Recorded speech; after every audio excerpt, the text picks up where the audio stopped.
sur, premièrement, le recrutement par voie de mairie.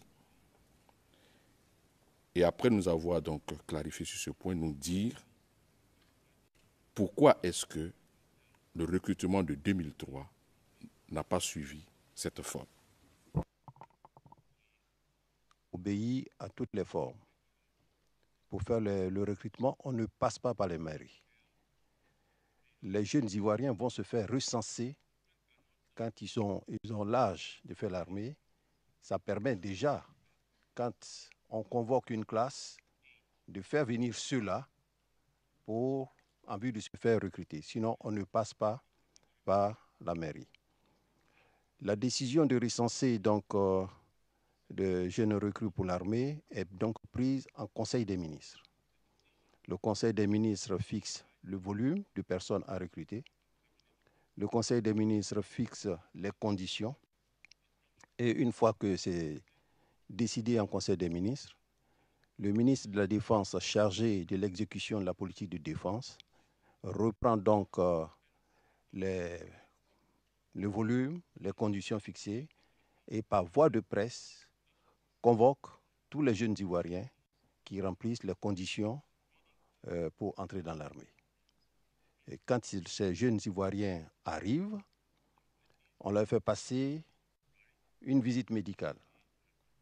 Donc les conditions, normalement pour être militaire, il faut être ivoirien, de nationalité ivoirienne. Il faut avoir 18 à 22 ans. Il faut avoir le niveau de CM2. Mais là, j'avoue que y en a qui vont jusqu'à... Il y a des brevetés même qui se font recruter, hein, même quelquefois même des bacheliers. Il faut avoir ce niveau et être apte physiquement.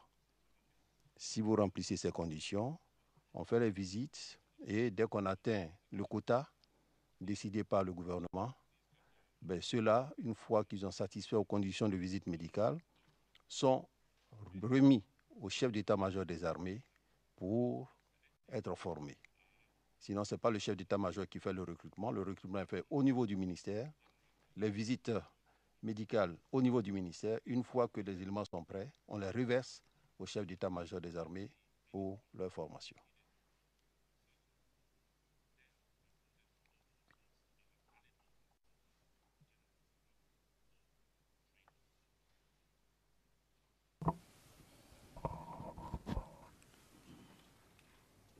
Alors, vous avez, à plusieurs reprises, lors de votre témoignage, parlé du chiffre de 4000 personnes. Nous avons des témoins qui sont passés avant vous, qui nous ont plutôt annoncé le chiffre de 3000. Et dans certains documents que nous avons, au niveau de la défense, nous avons le chiffre de 3000. Est-ce que, soit vous confirmez les 4000, c'était juste pour avoir une précision à votre niveau. Maître, je confirme les 4000. Les 3000, c'est au dernier recrutement. On a atteint le chiffre de 3184.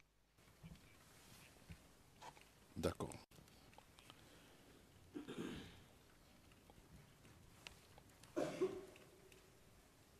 Monsieur le témoin, c'est par l'habitude, hein. Sinon, monsieur Mango, on a l'habitude d'appeler tout le monde comme ça, mais bon.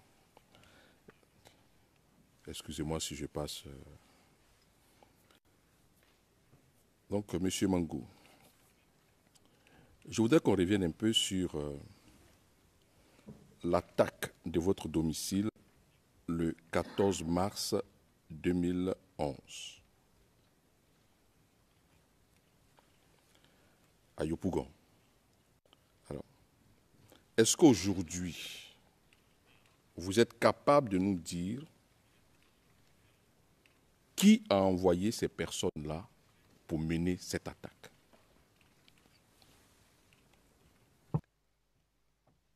Je ne pourrais pas désigner nommément des gens, mais je sais que cette attaque vient de mon propre camp, c'est-à-dire le camp pour lequel nous travaillons, le camp du président Laurent Gbagbo.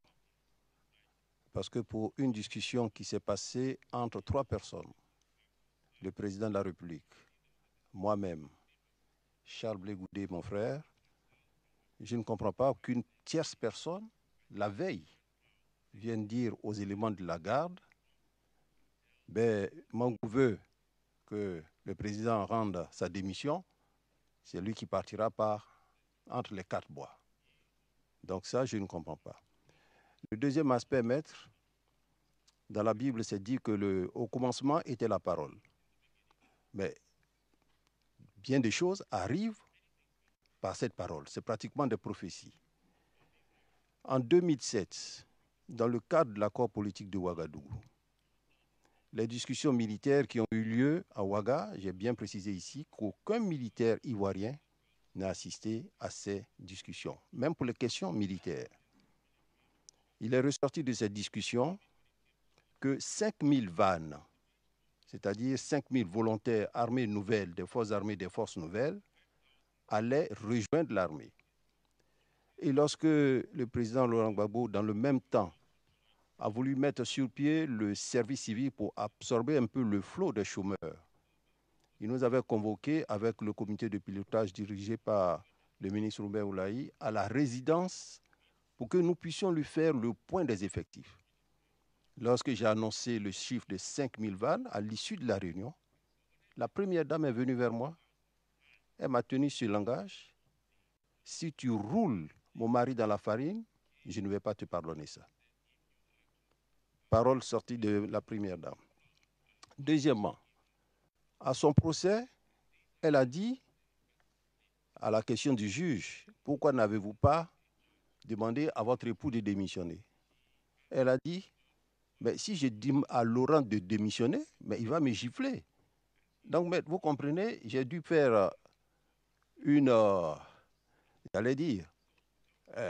analyse pour dire, mais si la femme propose au mari de démissionner et qu'on la gifle, nous qui ne sommes pas de la famille et qui proposons au président de démissionner, c'est plutôt la mort qu'on nous donne. Voilà. D'accord. Je vais vous lire votre déclaration que vous avez donnée devant les enquêteurs du bureau du procureur. CIV, OTP 0011 04 82, page 494, ligne 402 à 408.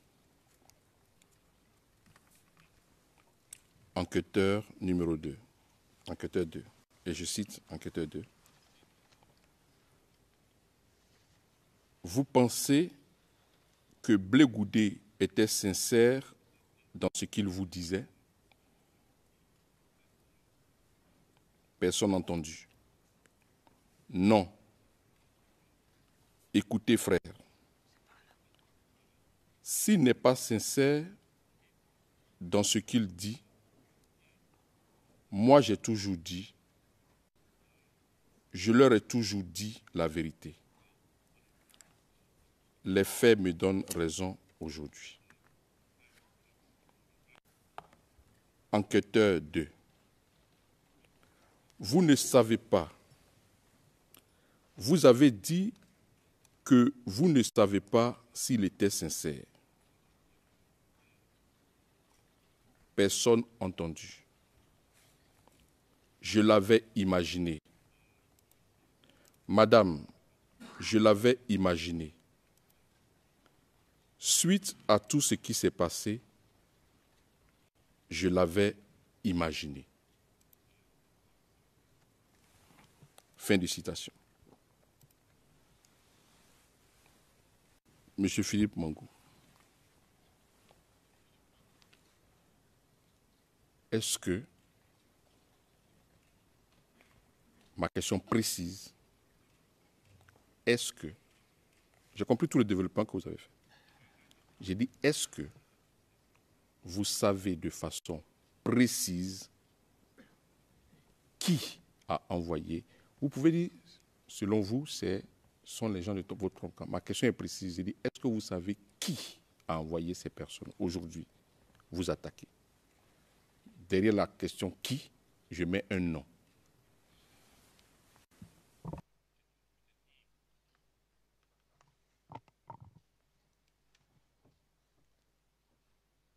Maître, je crois que j'ai répondu tout à l'heure à la question, hein. J'ai dit je ne peux pas nommément désigner quelqu'un. D'accord.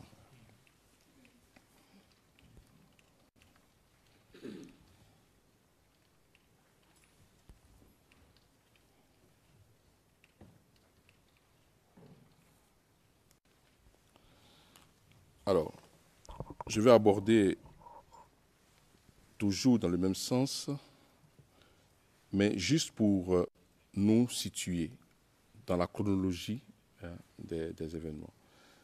Le 11 mars 2011, lorsque le président vous reçoit au palais présidentiel, lorsqu'il vous donne l'information selon laquelle ses soutiens internationaux l'ont lâché, dans le développement des faits, tout de suite, vous sautez sur l'occasion pour lui donner votre position. C'est bien cela? C'est bien ça. D'accord. Donc, lorsque M. Charles Blé Goudé vient chez vous à 19h30, votre position à vous est déjà connue de M. Gbagbo. C'est bien ça. D'accord. Je voudrais aborder un autre sujet avec vous. Et je vais d'abord appeler une vidéo.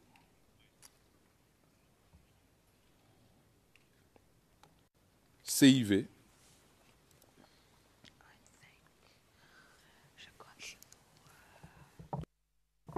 Juste un instant.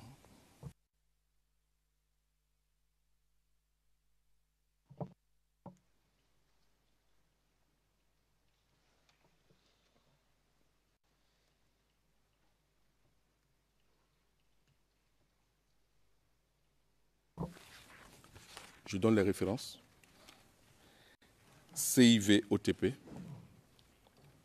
0026 0018.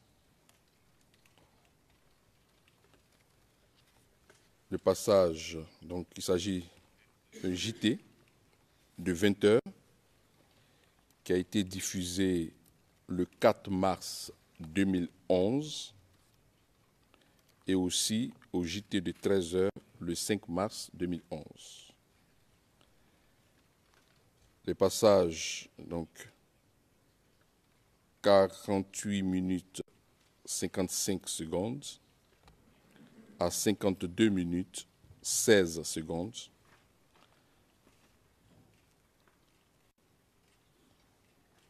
L'onglet 124. ERN des transcripts CIV OTP 0051 22 20 des lignes 22 36 aux lignes 22-36, ligne oui. 612. Page 22-36, ligne 612, à la page 22-38, ligne 663. Monsieur le témoin, je vais vous demander de suivre donc cet élément. Après, je vous poserai des questions. Très bien, maître. Communiqué ultérieurement. Selon M. Amadoune Touré, porte-parole de l'ONUCI, son organisation vient de réceptionner 2 avions de guerre de type Mi-24. Les raisons de ce nouvel équipement, la protection des civils. Est-ce vraiment pour protéger les civils que l'ONUCI déploie un tel arsenal. Rien n'est moins sûr, nous dit Victor Pan Debas. Par la voix de M. Amadoune Touré, son porte-parole, l'ONUCI vient de confirmer ce que nous savions déjà, l'acquisition d'hélicoptères de combat de type Mi-24. Sur l'information, rien de nouveau. Mais sur l'utilisation de Mi-24, l'on reste sceptique quand M. Amadoune Touré, le porte-parole de l'ONUCI, affirme que ces hélicoptères seront affectés à des tâches de paix et à la protection des civils. Toute personne connaissant les Mi-24 façonnés spécialement pour faire la guerre accepterait difficilement et même jamais l'idée de protection des civils avec ces engins. D'ailleurs, comment les forces onusiennes en Côte d'Ivoire entendent-elles faire la protection des civils avec ces hélicoptères une fois qu'ils seront en l'air? Et contre qui l'ONUCI compte protéger les civils? Hormis les moyens conventionnels, comment peut-on protéger les civils avec ces engins de guerre? Pourquoi d'ailleurs l'ONUCI veut-elle protéger les civils alors que le même Amadoune Touré affirme qu'il revient aux autorités ivoiriennes d'assurer cette protection? Quand l'on connaît les agissements de l'ONUCI tels que sa participation aux côtés de la rébellion au combat du Golfe Hotel le 16 décembre 2010 contre les forces régulières lors de la supposée marche pacifique du RHDP pour prendre la RTI, de ces tirs à balles réelles sur des populations aux mains nues à Abobo et dans les différents quartiers d'Abidjan, et que l'on constate donc la partialité de l'ONU dans la crise ivoirienne, l'on se dit que l'acquisition de ces Mi-24 n'est que le début de la guerre totale qu'a décidé de livrer l'ONUCI aux forces régulières de Côte d'Ivoire au profit de la rébellion. D'ailleurs, un document confidentiel paru dans différentes presses ivoiriennes l'atteste. Dans un premier temps, ces hélicoptères basés à Bouaké vont protéger l'axe routier Abidjan-Yamoussoukro-Bouaké, une façon sûre d'empêcher les forces régulières aux différents fronts, au centre et à l'ouest, d'être coupées de leur base d'Abidjan. Et dans un deuxième temps, ces hélicoptères serviront d'espions aux forces rebelles en indiquant les positions des FDS. Les hélicoptères seront ravitaillés en carburant au 43e BIMA.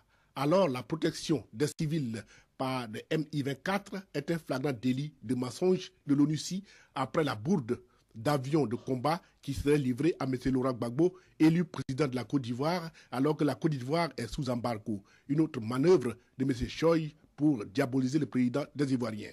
Heureusement, la supercherie a été découverte et l'ONU s'est excusée par la voix de M. Alain Leroy, le chef des opérations de maintien de la paix. Il reste maintenant à l'ONU de nous dire pourquoi sa division à Abidjan participe-t-elle au combat aux côtés des rebelles. Là-dessus, motus et bouche cousue. Qui ne dit rien consent.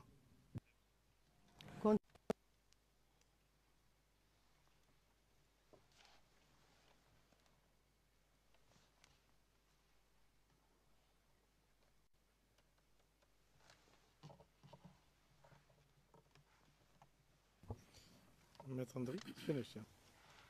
Maître Ndri, poursuivez. Monsieur le témoin, avez-vous déjà vu ces images? Oui, maître, j'ai vu ces images. D'accord.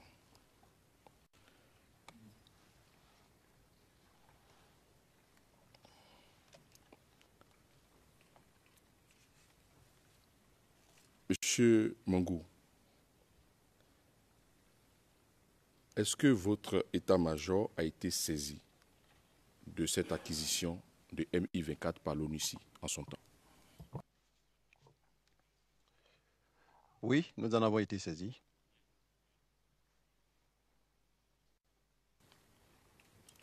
Quelle a été la réaction des FDS devant cette acquisition? Ben, je voudrais vous dire qu'il n'y a pas de réaction particulière. Nous ne pouvons pas, en tant qu'armée, réagir à l'acquisition des moyens de guerre par une unité qui est venue pour nous aider à aller à la paix. Et je crois que cette unité vient avec ses moyens. La réaction, ça serait peut-être dans l'utilisation de ces moyens. Sinon, nous ne pouvons pas empêcher une force onusienne qui arrive en Côte d'Ivoire de venir avec ses moyens pour pouvoir travailler sur le terrain. tout comme nous ne serons pas d'accord qu'on nous impose aussi d'autres moyens dans le cadre de la crise. Et là-dessus, nous avons eu plusieurs fois à faire des déclarations pour nous dire que nous avons nos moyens propres, qu'on nous laisse utiliser nos moyens.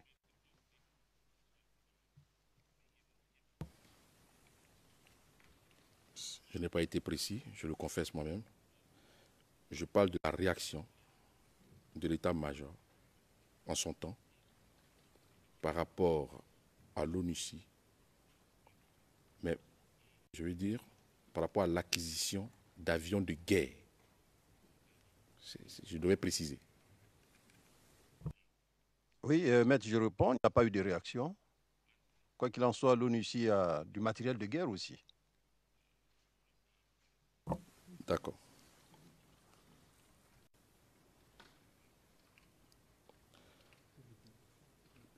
Je vais appeler une autre vidéo et après je vous poserai la question.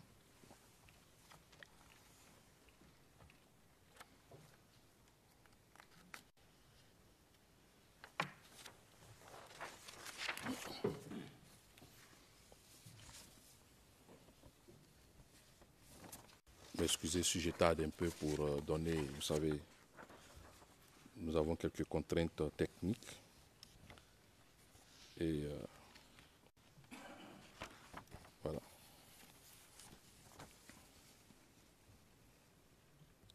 CIV, OTP, 64 0083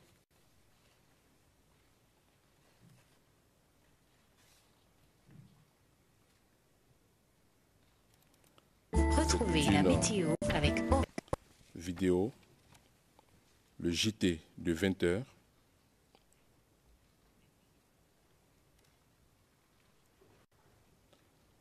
Donc, qui a été diffusé le 20 janvier 2011.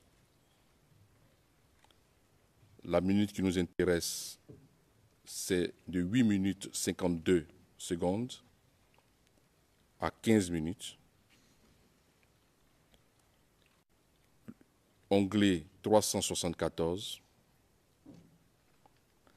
Le transcrit correspondant CIV OTP 0094 0336. Page 338, ligne 40, à la page 339, ligne 111. Donc je vous invite à voir cette vidéo et après je vous poserai la question.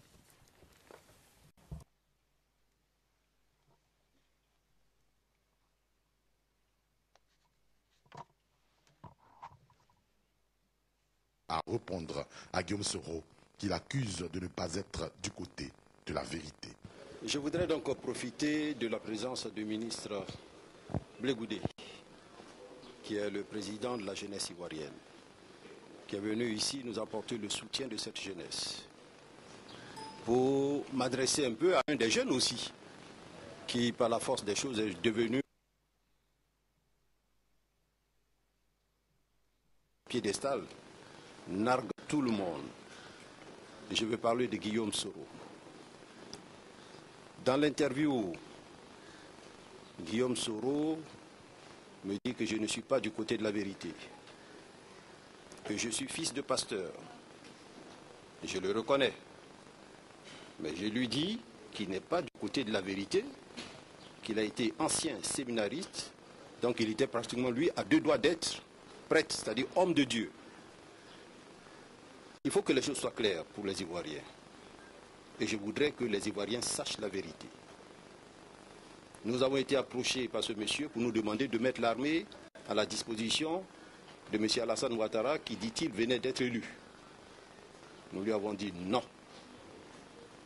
Il nous a envoyé quelqu'un, certainement ça doit être un appât de sa part, pour nous dire que nous devons être nommés chef d'état-major. J'ai dit à son émissaire que j'ai fait 6 ans de commandement et que même si aujourd'hui le président Gbagbo venait à me remercier, je retourne tout simplement au village et que je ne souhaitais pas être chef d'état-major de M. Alassane Dramane Ouattara. Si c'est ça qui dit que je ne suis pas dans la vérité, j'ai dit que je ne suis pas dans la vérité. J'ai eu des entretiens avec M. Guillaume Soro. Je lui ai dit que c'est lui qui a conduit le processus. À un moment donné, il a même dit qu'il était arbitre. Et je lui ai tout simplement dit que quand on a conduit le processus, comme il a fait, et quand il s'est dit arbitre, comme il a été, il se doit de dire aux Ivoiriens la vérité. Nous avons tous écouté M. Guillaume Soro. Il nous a toujours dit, à la réunion des généraux, tout comme aux Ivoiriens, que tous les candidats ne devaient se prononcer qu'après que le Conseil constitutionnel ait donné les résultats définitifs. Est-ce ce qui a été fait? Ce n'est pas ce qui a été fait. Nous, des forces de défense et de sécurité, nous avons une mission. Celle de défendre l'intégrité du territoire national en tout temps, en tout lieu, en toutes circonstances, quelles que soient les formes d'agression. Celle de protéger les institutions de la République. L'institution de la République a parlé, nous nous en tenons à ce qu'a dit l'institution de la République. Il faudrait que cela soit clair. J'ai même dit à Guillaume Soro qu'il a été à la tête, et ça au téléphone, des gens qui hier ont tué, ont égorgé certains de nos frères d'armes, ont éventré des femmes enceintes, que trop c'est trop, qu'il est tout jeune, et qu'il ne serait pas bien qu'il ait dans sa main le sang des Ivoiriens. Je me rappelle, et comme si cela datait d'hier, lors d'une cérémonie organisée par M. le ministre Blé Goudé à l'hôtel Ivoire, prenant la parole, Guillaume Soro a dit, il y a des gens qui appellent à faire la guerre parce qu'ils n'ont pas encore entendu tirer un seul coup de canon. Alors pourquoi lui aujourd'hui, il appelle tous ces pays du monde à venir tuer les Ivoiriens, à tuer les Ivoiriens, alors qu'il n'y a même pas de cela longtemps qu'il a présenté ses excuses aux Ivoiriens. Malheureusement, c'est lui qui appelle à la guerre, c'est lui qui appelle les forces étrangères à venir tuer les Ivoiriens qui veut commander demain.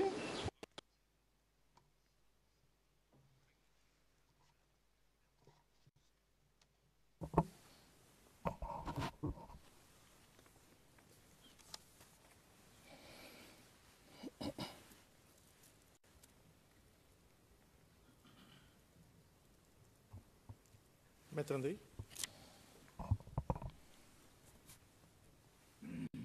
Monsieur Mongo, pour vous citer, n'est-ce pas lui qui appelle les forces étrangères à venir tuer les Ivoiriens? En le disant, vous faites allusion à quel événement précis?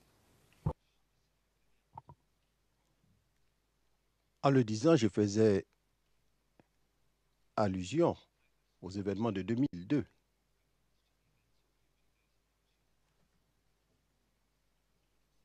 Puisque là, nous sommes en janvier.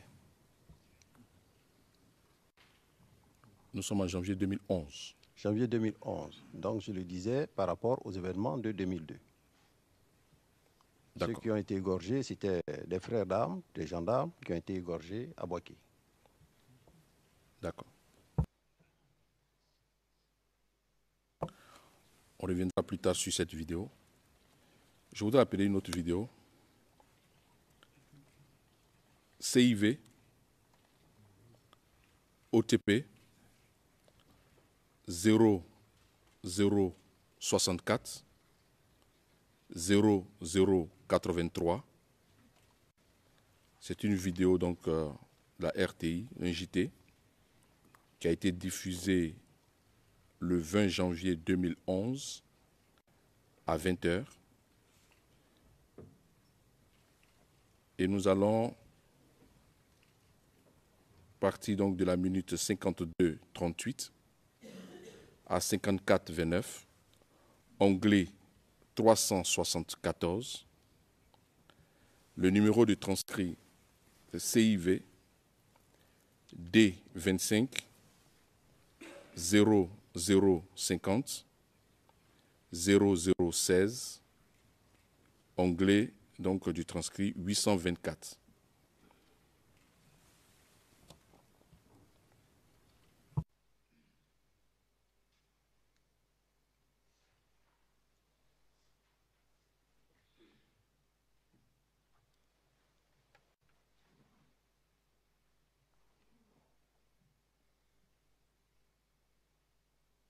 de faire fi des informations mensongères et de continuer à faire confiance au port autonome d'Abidjan. On reste au port pour voir cette découverte d'armes, des armes lourdes et des pièces d'hélicoptères destinées aux forces françaises en Côte d'Ivoire. La licorne avait annoncé à la place des aliments, mais la vérité est tout autre. Reportage Hervé Blé. Des armes lourdes à la place des aliments, c'est la découverte faite par la douane ivoirienne dans le port d'Abidjan. 10 conteneurs ont été passés au scanner avant d'être ouverts. Dans l'un d'eux, censé contenir, comme les autres, des aliments, ont été découvertes 2 armes de guerre, un canon 12-7 et un A52. Dans les conteneurs passés au crible par la douane ivoirienne, la force licorne française à qui ils appartiennent a déclaré des aliments destinés à sa propre consommation. Ces aliments ont tout simplement été remplacés dans le conteneur par des armes lourdes et 2 hélicoptères en pièces détachées, selon le constat fait par la douane et les autres membres du comité de crise mis en place au port d'Abidjan pour la gestion des importations dans cette période sensible. Les 10 conteneurs ouverts ce jeudi font partie du lot de 52 débarqués du navire Eclipse affrété par la force française à licorne et qui a séjourné au port autonome d'Abidjan du 9 au 11 décembre dernier. Dans le premier lot de conteneurs ouverts, dans 2 précisément, des armes avaient déjà été découvertes et renvoyées en France. Le chef du bureau du scanner et son équipe, et de façon générale la douane ivoirienne, annoncent que tous les conteneurs en instance d'être livrés à la force licorne seront passés au crible, visités intégralement pour s'assurer que ne s'y trouve que ce qui a bel et bien été déclaré et non des armes de destruction massive. Les armes saisies ont été placées sous la bonne garde des forces de défense et de sécurité.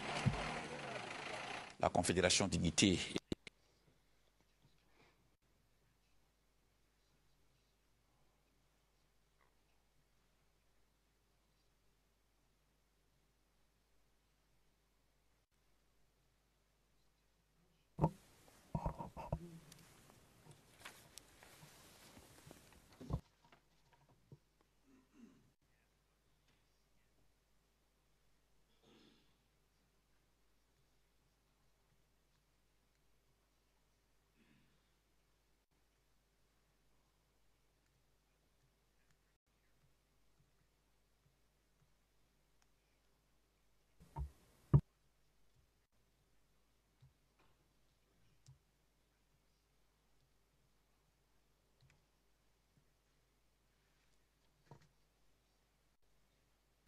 Maître André.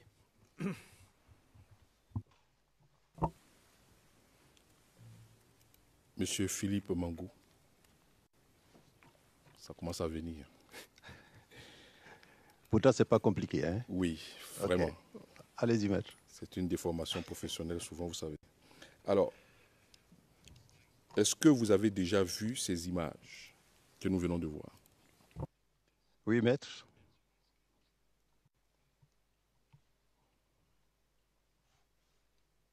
Non seulement j'ai vu les images, mais je me rappelle quand c'est arrivé, le général commandant les forces françaises s'est déplacé, venu me voir à l'état-major.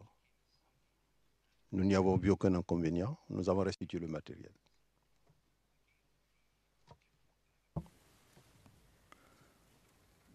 Aucun inconvénient qu'il soit déclaré des aliments à la place des armes? C'est ce que vous dites? On n'a nullement pas été gêné. C'est une armée qui a passé la commande de ses moyens, les pièces de rechange de son matériel. Donc, même s'ils ont voulu faire du faux, qu'ils ont déclaré la nourriture à la place et puis ce sont des armes, on leur a restitué ces armes, ce matériel. D'accord. Dans la même veine, aviez-vous été informé précédemment, puisque le commentaire du journaliste, je pèse mes mots parce qu'ici il faut restituer les choses, le commentaire du journaliste fait état d'un précédent daté donc de décembre 2010 où des colis contenant des armes et avec une toujours fausse déclaration auraient été découvertes toujours dans le même port et refoulées vers la France. Et avez-vous eu cette information aussi? Non, maître. D'accord.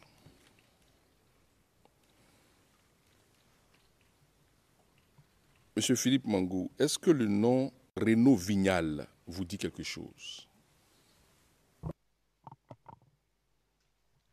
Renaud Vignal, ça doit être certainement le Français qui a été tué à Yamoussoukro, je crois.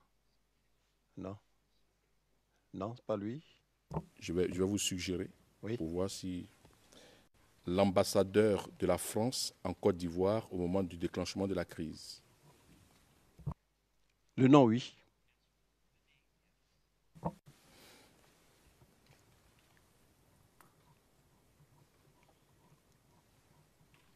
Il y a une phrase, la voici. Le chef de l'État ne passera pas Noël au palais présidentiel.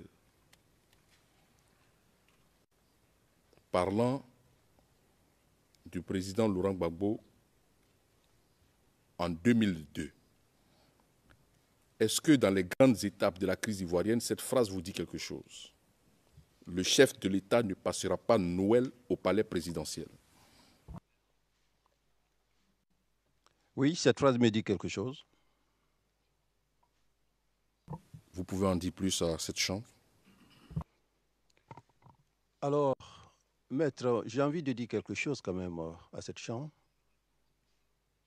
Il y a eu l'interrogatoire de maître Alti sur les Français, l'action menée par la France en Côte d'Ivoire, jusqu'à demander si le président Alassane Ouattara n'avait pas de conseiller français.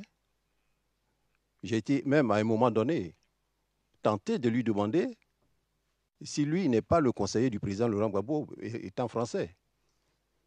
Parce que ce que moi je souhaiterais qu'on comprenne, on parle trop de la France. La France a fait ceci, la France a fait cela. Mais qu'est-ce que nous, Ivoiriens, nous avons fait pour que la France ne fasse pas ce que nous souhaitons qu'elle ne fasse pas? Monsieur le Président. Maître André. Je voudrais que votre chambre m'aide à faire comprendre aux témoins que la défense a des choses qu'elle trouve importantes pour le cas. Donc nous posons les questions. Je souhaiterais que le témoin réponde aux questions qu'on lui pose. Ma question, est-ce que le nom Renaud Vignal vous dit quelque chose? Donc je lui ai suggéré, ambassadeur de la France au moment des faits, en 2002. Il a confirmé. J'ai donné une phrase. Le chef de l'État ne passera pas Noël au palais présidentiel. Est-ce que cette phrase vous dit quelque chose? Il a dit oui, cela lui dit quelque chose. Qu'est-ce que vous en savez par rapport à cette phrase? La question. Donc je voudrais que le témoin nous aide. Parce que nous, quand on finit demain à la première session, certainement. Donc je voudrais qu'on ne dure pas trop. Mr. Mangou, Le président, Monsieur Mangou, auriez-vous l'obligeance de répondre à la question sans vous étendre? Évidemment, vous pouvez évoquer ce qui vous paraît nécessaire, mais essayez de vous en tenir aux questions qui sont importantes en l'espèce pour le procès. Merci. Monsieur le Président, j'ai cru entendre qu'est-ce que vous en pensez. C'est pour ça que j'ai voulu faire le développement. OK. Donc, maître, si vous pouvez reprendre votre question. Le chef de l'État ne passera pas Noël au palais présidentiel. Dans le cadre de notre crise en 2002, qu'est-ce que cette phrase vous rappelle? Voilà la question que je pose.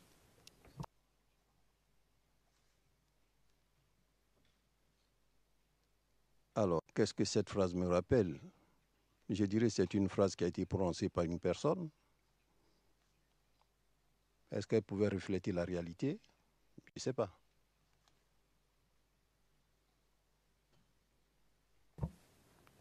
Par quelle personne, si vous savez? L'ambassadeur, comme vous l'avez souligné. Renaud Vignal. C'est bien ça. On lui a prêté ses propos. Non, je dis qu'elle a été prononcée par Renaud Vignal. D'accord. Voilà.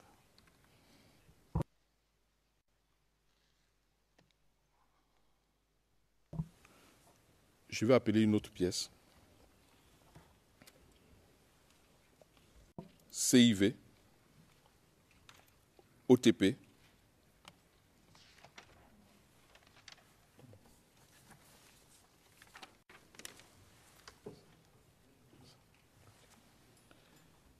donc je reprends, s'il vous plaît.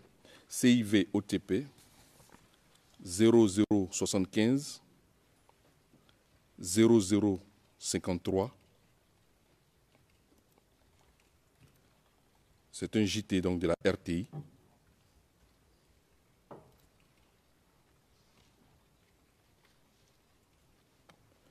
Nous allons donc diffuser les passages 17 minutes 25 secondes à 21 minutes 20 secondes, onglet 477, ERN de transcrit, CIV OTP 0087 01 28, onglet 502.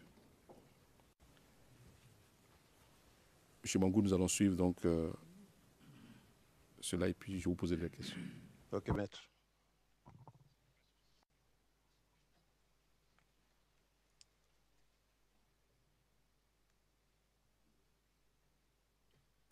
Au cours des manifestations du RHDP du 16 décembre dernier et témoignages de soutien aux victimes de l'ONUCI. En tant que chef d'état-major des armées, je me devais de venir au lendemain du décès de certains de vos camarades tombés au champ d'honneur au cours des dernières manifestations du RHDP. Vous exprimez toute ma compassion. Intervention du président n'était pas audible. Oui, pourriez-vous indiquer s'il vous plaît le numéro de la page et des lignes pour les interprètes, s'il vous plaît?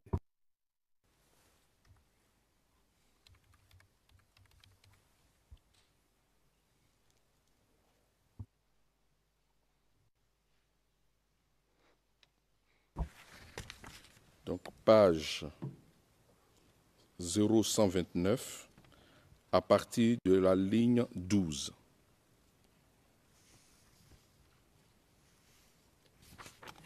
On m'a fait signe que c'est bon. D'accord.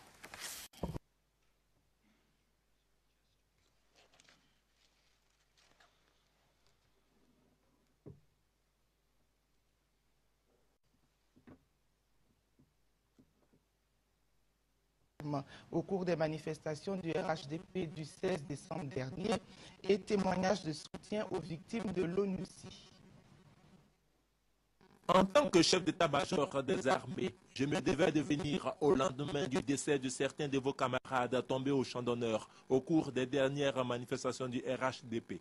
Vous exprimez toute ma compassion et vous encouragez à poursuivre l'excellent travail que vous faites pour votre pays.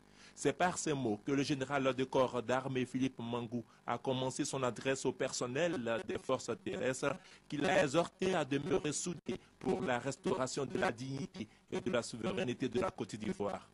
À l'hôpital militaire d'Abidjan, où il s'est rendu par la suite après avoir rendu hommage au corps médical des armées pour la qualité de ses prestations, le chef d'état-major des armées est allé apporter soutien et réconfort de l'ensemble des forces de défense et de sécurité aux victimes de l'opération des Nations Unies en Côte d'Ivoire, ONUCI. En saluant l'élan de solidarité des autorités du pays ainsi que du peuple ivoirien autour de leur personne, les victimes de l'ONUCI ont marqué leur détermination pour la suite du combat. Nous disons merci à Dieu, nous disons merci aux autorités, à la première dame, le général, le président de la République, tout le monde, tout le gouvernement pour le soutien. Vraiment, nous sommes de cœur. Le mal est là, hein, mais nous sommes de cœur avec eux. En 2004, j'ai été blessé ici, par l'Igon. Il y a eu une balle ici, à l'aéroport. Mais aujourd'hui, je suis là. Pour le chef d'état-major, le général de corps d'armée Philippe Mangou, l'attitude des soldats de l'ONUCI est tout simplement inadmissible. Je suis très amer et très déçu du comportement des forces impartiales.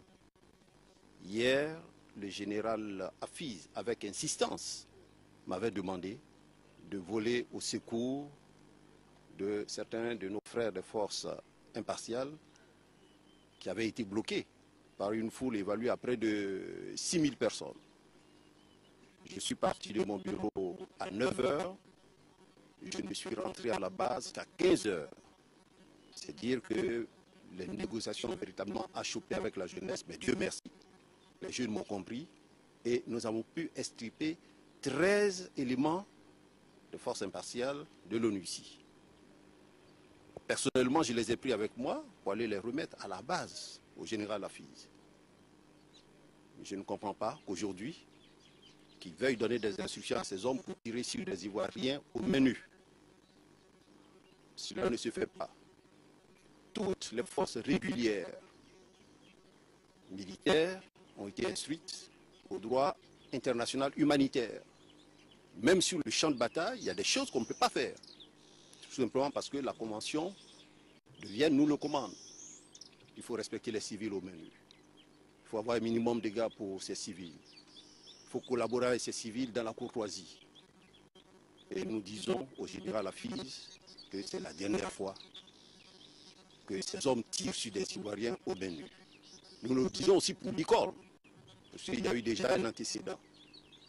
Ils n'ont qu'à donner des instructions à leurs hommes pour qu'ils protègent la population et non qu'ils se mettent à tirer sur cette population. Parce que quand nous discutons avec les deux généraux, ils nous disent que si leurs populations sont touchées, ils interviennent. Alors pourquoi veut-il faire des différences entre les différentes populations? Nous, notre mission, c'est de protéger toutes les populations sans exclusive. Que vous soyez ivoirien ou non ivoirien, nous avons pour mission de protéger toutes ces populations. Nous ne comprenons pas leur comportement. Et nous disons, c'est bien la dernière fois qu'ils ont tiré sur les Ivoiriens, qu'ils arrêtent. Voilà donc qui est désormais clair quant aux agissements de ceux qui se croyaient en terrain conquis en Côte d'Ivoire.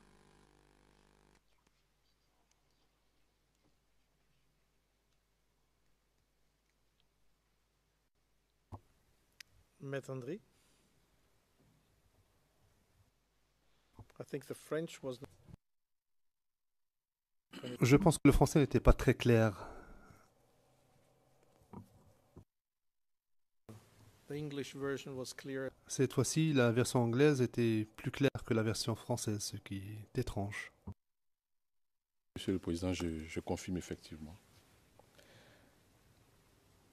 Monsieur Philippe Mangou, on vous a entendu.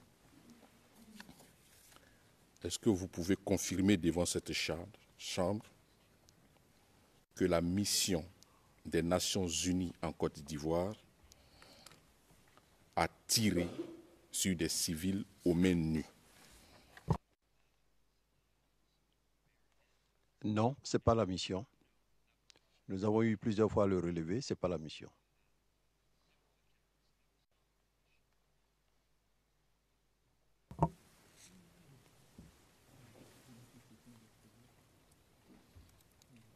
Monsieur Philippe Mangou.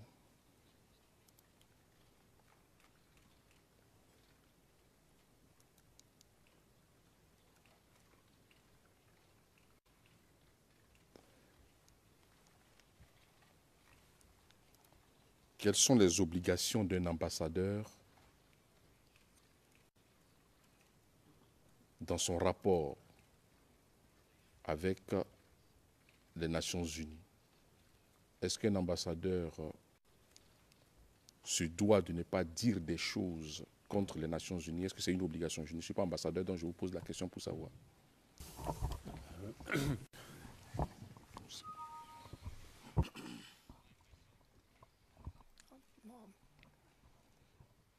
Monsieur le Président, vous voulez qu'on en débatte? Excuse me. Un instant, un instant. Non, non, non, nous n'allons pas en débattre. Je crois que d'abord, il y a la mission. Ensuite, ce qui a été fait, ce qui s'est réellement produit. Je comprends que la mission, c'est en principe ce qu'on est censé faire en théorie. En revanche, il y a ce qui s'est passé sur le terrain. Donc, je ne vais pas plus loin. Évidemment, je ne veux pas en dire plus pour ne pas influencer la réponse. Mais il s'agit de deux notions différentes. Monsieur Philippe Mango, qu'est-ce que nous devions entendre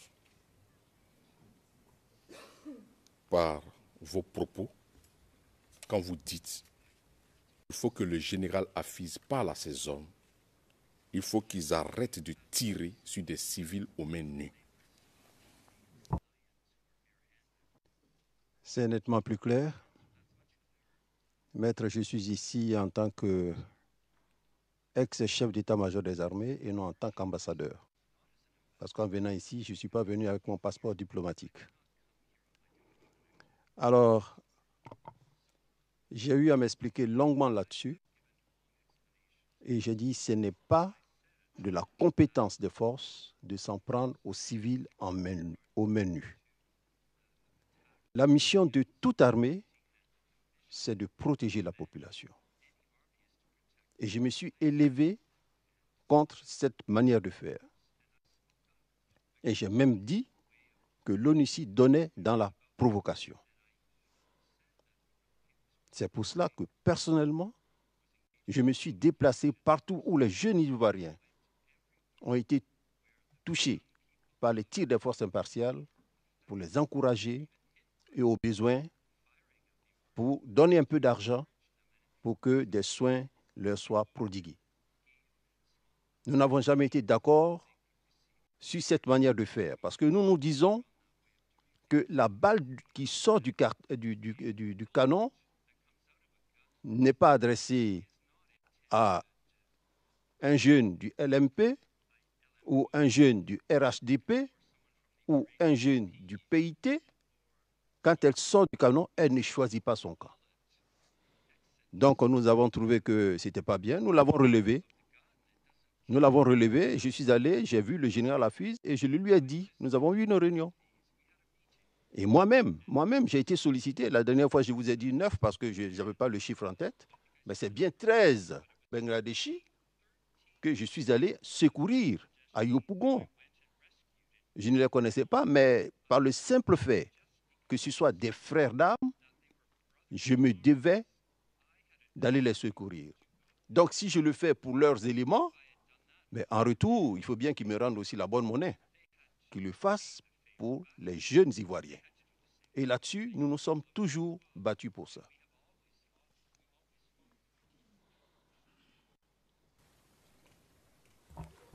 Monsieur le témoin.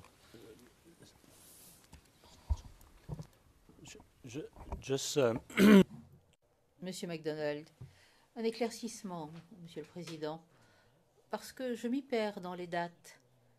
J'aimerais bien savoir où ce que nous avons, la vidéo, la séquence vidéo se situe. Même si c'est une vidéo de l'accusation, le Président. Vous m'avez coupé l'herbe sous le pied. Alors, de quand date cette vidéo? Quand cette vidéo a-t-elle été tournée? Et quand a-t-elle été diffusée?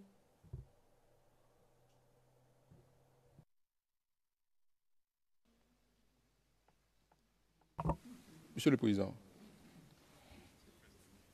j'ai une série de vidéos à présenter aux témoins.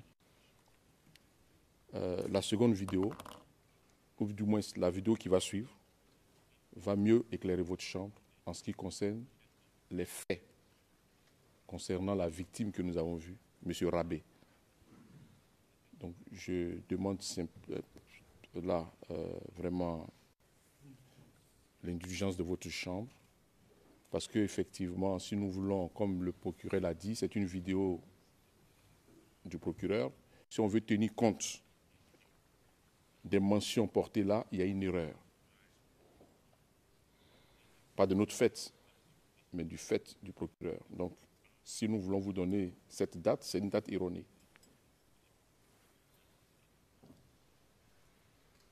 Mr. Mangou, do you know when... Monsieur Mangou, est-ce que vous savez quand cette vidéo a été tournée? We ask the source, it would be... Il faut mieux s'adresser à la source. Est-ce que vous vous en souvenez? Dans le mois de décembre, avant les événements d'Abobo. December 20... Décembre 2010. Ça, Monsieur le Président. Okay. Le Président, très bien. Maître Ndri. En fait, on avait la date du 3 janvier 2011, lorsque dans la diffusion du procureur, c'était 3 janvier 2010. C'est pour cela que je n'ai pas voulu effectivement anticiper. Mais ma seconde vidéo qui allait suivre allait mieux vous éclairer. C'était juste pour vous... Yes. Mais cela n'a... Le Président, s'il vous plaît, Monsieur McDonnell, cela dit 2011, le Président, nous n'allons pas en débattre. Poursuivez et on verra à la fin quelle était la date. Non, non, je vous arrête. Je vous arrête. We will now... Nous allons maintenant procéder au visionnage de la vidéo suivante. Le témoin nous parle de décembre et nous verrons. Maître Ndri.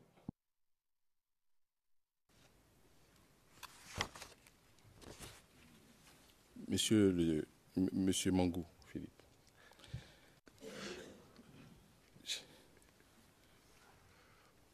Vous savez, quand je vous vois, j'ai envie souvent de vous appeler Excellence, tout et tout, donc ça me fatigue un peu, mais je vais m'exercer. Alors, est-ce que ce que je dois retenir, parce que je voudrais obtenir quelque chose dans les faits, est-ce que oui ou non, certains membres de la mission ont tiré sur des civils, oui ou non? Oui, j'affirme.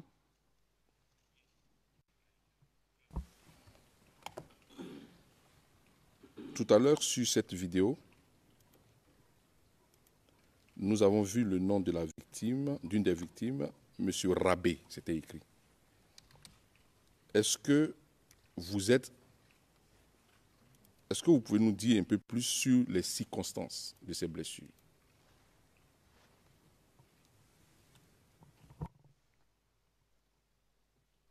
Je ne me rappelle plus des circonstances, mais je sais que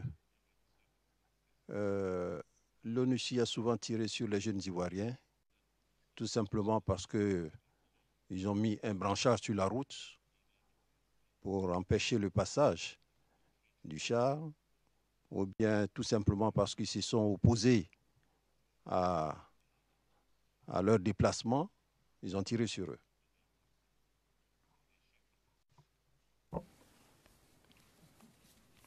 Et vous avez aussi interpellé la force Licorne. Oui, nous avons interpellé les deux forces parce que nous nous sommes rappelés de l'incident qui a eu lieu à l'Hôtel Ivoire. Donc nous avons rappelé ça à Licorne également.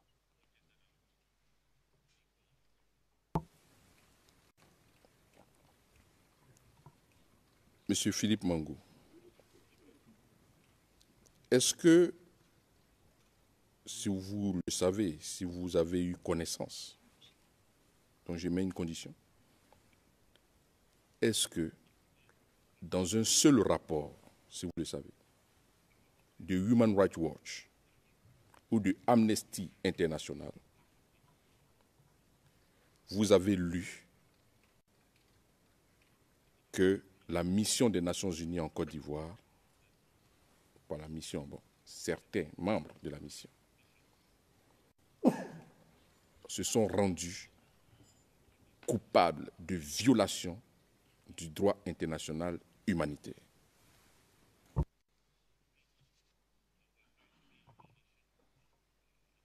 Non, j'ai jamais vu ce document.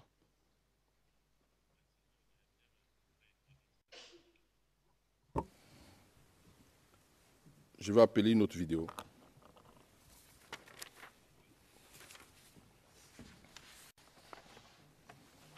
CIV, OTP, 0064 0103. C'est un JT diffusé le 1er janvier 2011 à 20h. Et les minutes qui nous intéressent ici partent donc de la minute 46-35 secondes à 48-30 secondes. L'onglet 825. Le transcrit CIV D25 0050 0017. Onglet 826. Can you indicate the line number? La greffière d'audience, pouvez-vous, s'il vous plaît, indiquer le numéro de la ligne?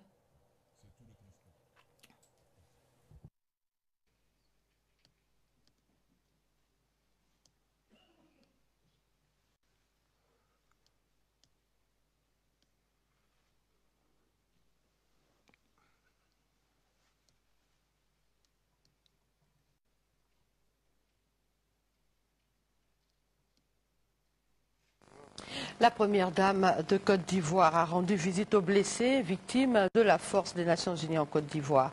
Hier vendredi, elle s'est rendue donc à l'hôpital militaire d'Abidjan pour apporter sa compassion à ses compatriotes blessés dans leur chair. Compte rendu, Ange Cossé.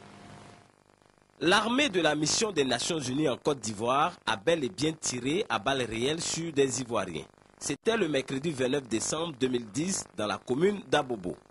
Maï Rabé Marcelin et Meï Jacques ont eu la vie sauve grâce aux forces de défense et de sécurité par qui ils ont été évacués à l'hôpital militaire d'Abidjan. La première dame de Côte d'Ivoire, Madame Simone Yves Gbagbo, députée d'Abobo, visiblement affligée, est venue ce jour du réveillon de la Saint-Sylvestre apporter sa compassion à ces victimes des dérives de l'armée de l'ONUCI. Désolé devant toutes ces souffrances-là qui sont infligées à la population. Je pense que ce que l'ONUCI fait là, c'est vraiment c'est insupportable. C'est insupportable, c'est inacceptable. Et puis c'est grave quand même. C'est grave quand même. Que l'ONUCI se mette à tirer sur des gens qui ne sont pas armés, c'est grave. C'est tout ça là qu'on dénonce, c'est pour ça qu'on dit qu'ils n'ont qu'à partir. Et il faut partir, parce que s'ils sont inscrits dans ce comportement-là, ils n'ont plus rien à faire chez nous. L'ONUCI, dans sa logique de faire un président ivoirien, s'entête à se maintenir et à jouer à un jeu trouble en Côte d'Ivoire, malgré son départ formulé par le président de la République, son Excellence Laurent Gbagbo. C'est dans ce schéma qu'elle a décidé de s'impliquer militairement dans une crise post-électorale qu'elle a créée au mépris des lois ivoiriennes. Départ à la retraite des sous-officiers de police, le président de la...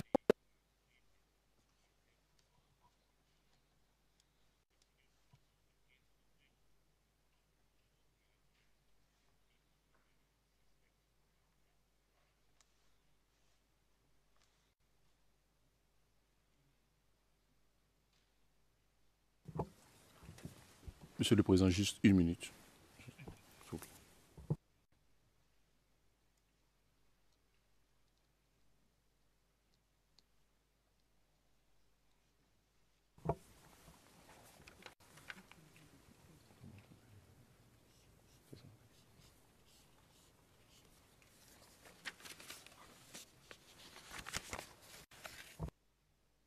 Monsieur le témoin, s'il vous plaît, est-ce que vous avez déjà vu cette vidéo? Oui, maître. D'accord. Je vais appeler une autre vidéo et puis ensemble, je vais vous poser une question.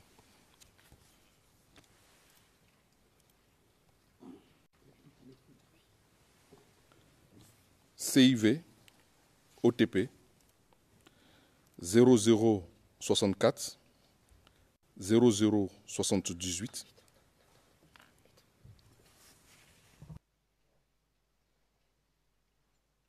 Je crois qu'il y a une erreur, on va reprendre s'il vous plaît.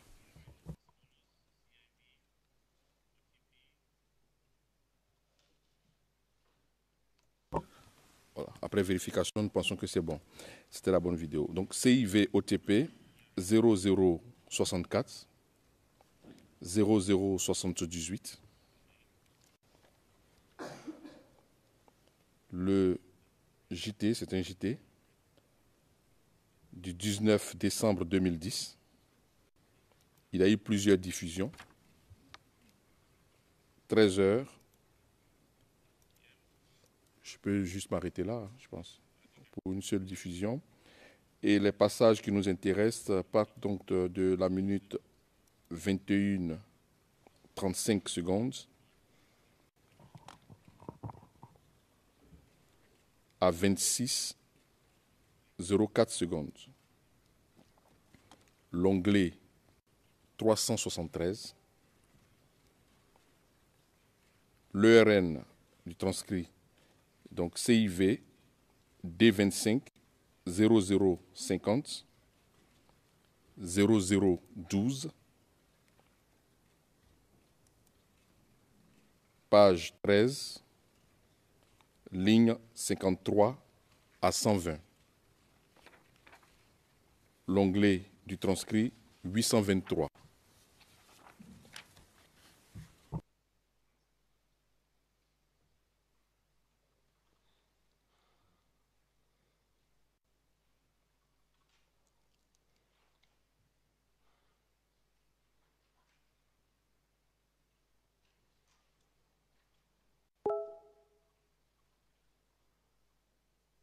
Des armées, le général de corps d'armée Philippe Mangou s'est rendu ce samedi à l'hôpital militaire au chevet de ses frères d'armes blessés avec la complicité ou la participation des éléments de l'opération des Nations Unies en Côte d'Ivoire, ONUCI.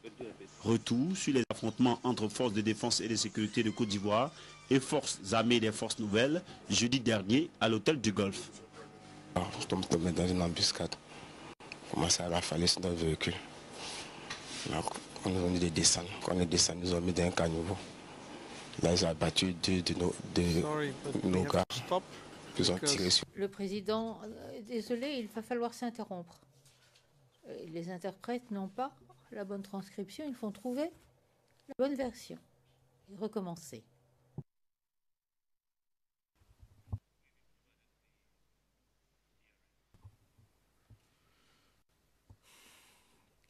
Can we have again the ERN? Est-ce que vous voulez bien répéter l'ERN de cette transcription? L'ERN, donc CIV D25 0050 0012. Page 13, les lignes 53 à 120. Onglet 823.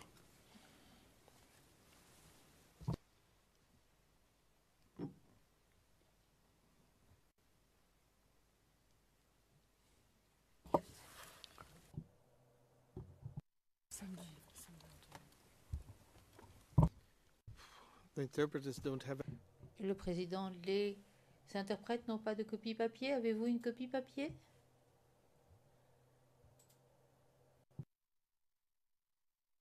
Oui, Monsieur le Président, nous avons une copie papier. Okay. Can the court usher? Est-ce que l'huissier d'audience peut apporter une copie papier?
Okay, so we can start.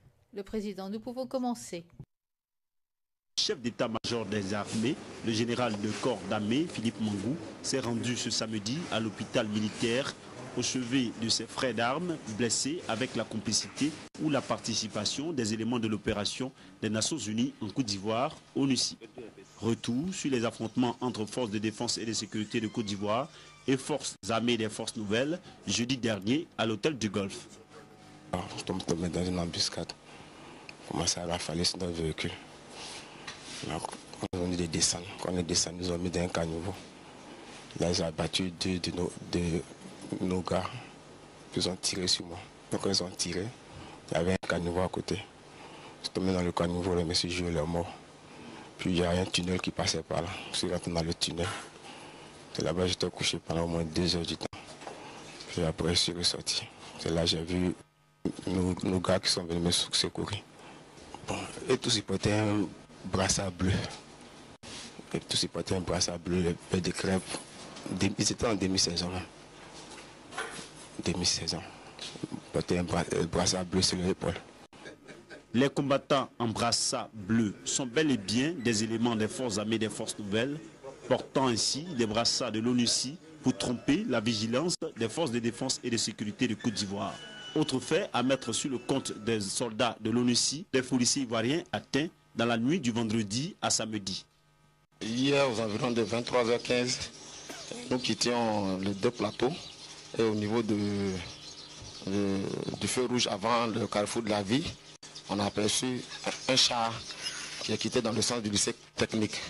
Il a traversé, il s'est arrêté au bon milieu de la route et il a regardé dans la direction de la RTI.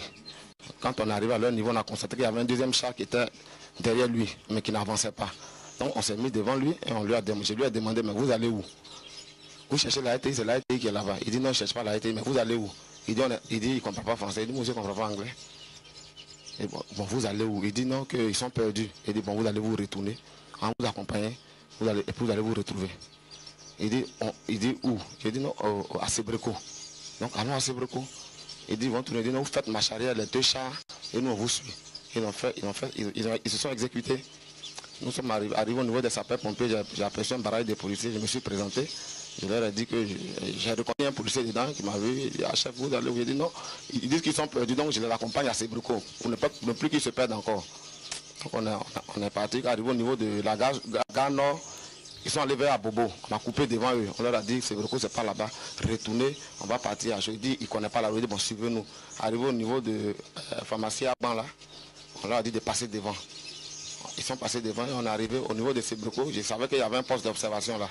Donc je me suis présenté encore, et on est parti, on est arrivé devant le portail, ils disent qu'ils ne rentrent pas. Je dis bon, si vous ne rentrez pas, nous aussi on dort là. Et il y a un qui est en haut là qui a dit que si on ne bouge pas, il va tirer. On leur a dit il faut tirer. Il faut tirer. Vous êtes une mission de paix. Si vous êtes venu faire la guerre, tirez sur nous, il n'y a pas de souci. Et on est resté là. Ils ont fait 30 minutes à nous. Ils font comme si le chat ne peut plus bouger. De toute façon, nous, on va rester ici. Vous n'avez pas sommeil, on n'a pas sommeil. Et après, ils se sont résolus à rentrer. Et on a démarré. On a pris le pont maintenant pour venir juste un peu vers notre poste d'observation. Et tout d'un coup, j'ai entendu des rafales par derrière. Et le chauffeur, il a accéléré un coup. Je lui ai dit, arrête-toi. Alors que moi, j'étais le copilote et j'ai pris la balle là. On a essayé de soulever Martial pour le mettre derrière le véhicule pour partir. C'est en ce moment qu'il est venu prendre la voiture, il n'a pas pu démarrer. Donc il y a un véhicule qui venait, mais en ce moment il agonisait. Comme il est costaud, on ne pouvait pratiquement rien. Il agonisait, il avait presque rendu l'âme. Et il y a un véhicule de 10e arrondissement qui est venu. Bon, c'était mes promotionnaires étaient dedans, ils m'ont reconnu. Ils ont dit, bon, comme l'autre, il est déjà mort, toi tu sais, on va t'envoyer à l'hôpital. On le voit très clairement, l'arbitre d'hier a choisi son camp pour être un véritable acteur sur le terrain. Mais jusqu'à quand? Les familles des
Maître Ndri, Président Maître Ndri, pour la dernière question.